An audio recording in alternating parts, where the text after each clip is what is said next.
Hi, I'm here today to talk to you about this Kitchen Mama battery operated can opener. I think it's pretty cool. So let me just show you kind of how it works.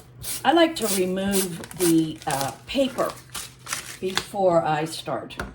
So you're going to take this and you're going to put it in between the lid and then turn it on.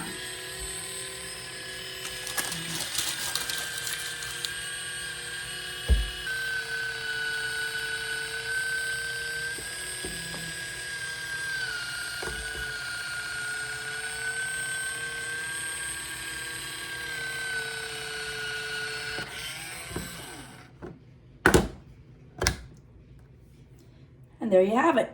So it is a little tricky. You have to just look at it a little different. If you're like me, you're used to seeing a cut on the inside here, but it's actually on the outside, so there are no rough edges, and your lid just comes right off.